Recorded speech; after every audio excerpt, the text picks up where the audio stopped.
Learn to say I'm sorry in order to have peace. It is good we fight for our rights,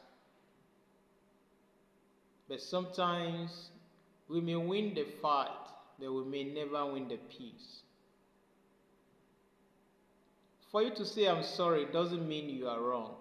It only shows you are a man of a stronger and better character.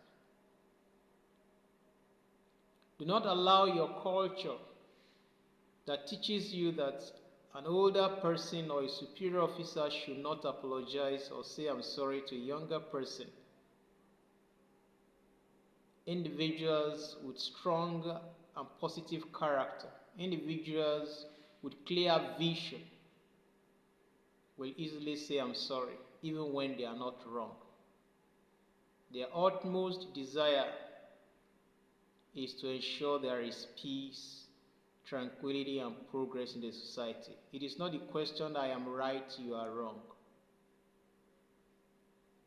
In our various homes and families, in our places of work, institutions, our community, and our various associations and groups that we belong. Sometimes when you say I'm sorry, it turns down the steam of anger, retaliation, and vengeance. Do not think when you say I'm sorry, it lowers or reduces you.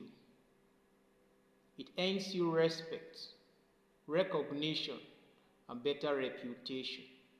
It makes you appear stronger, and of course, a clear thinker and a leader in the making. I interacted with a man about a month ago, and he said, this young man spoke to me harshly. He said, after a long conversation, I only told him, oh, we are sorry.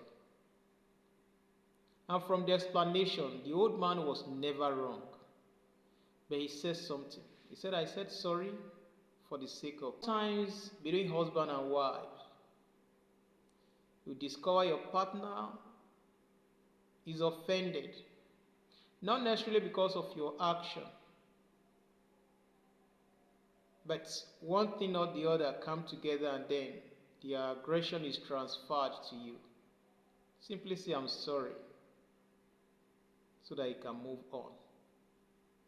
As long as the pilot and the co-pilot keep on agitating and arguing, the flight, the plane, the aircraft may crash land, and the victims will be more than the two in the cockpit.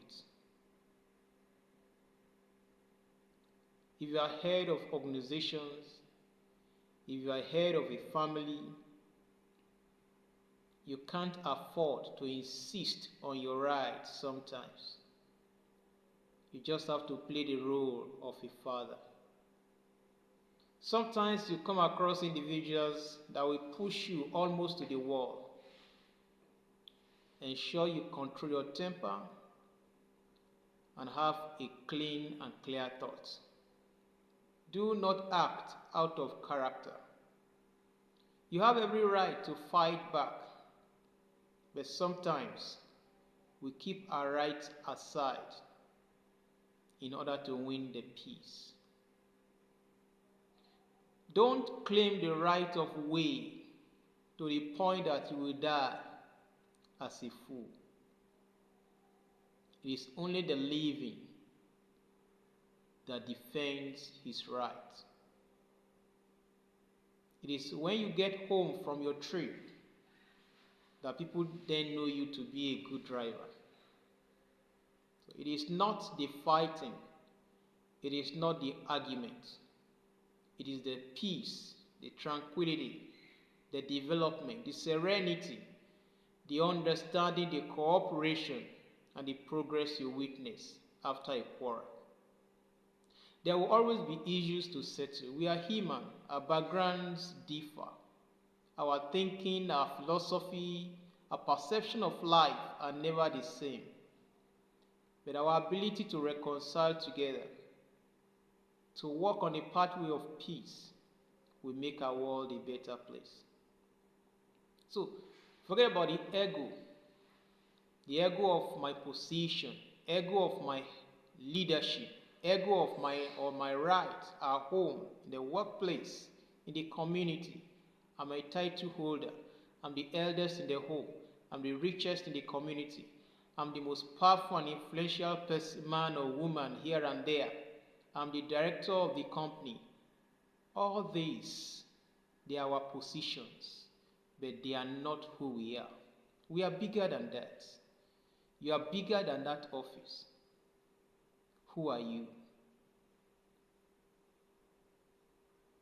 For the sake of peace, let go of the quarrel.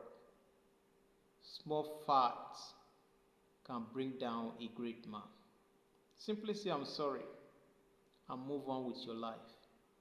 It will earn you greater respect, recognition, and reputation. And in the end, you'll be better for it. And our society will witness more peace and development.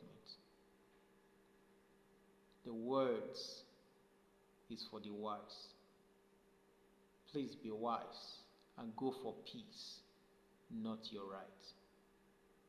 I remain your partner in progress, Roland Adegoke.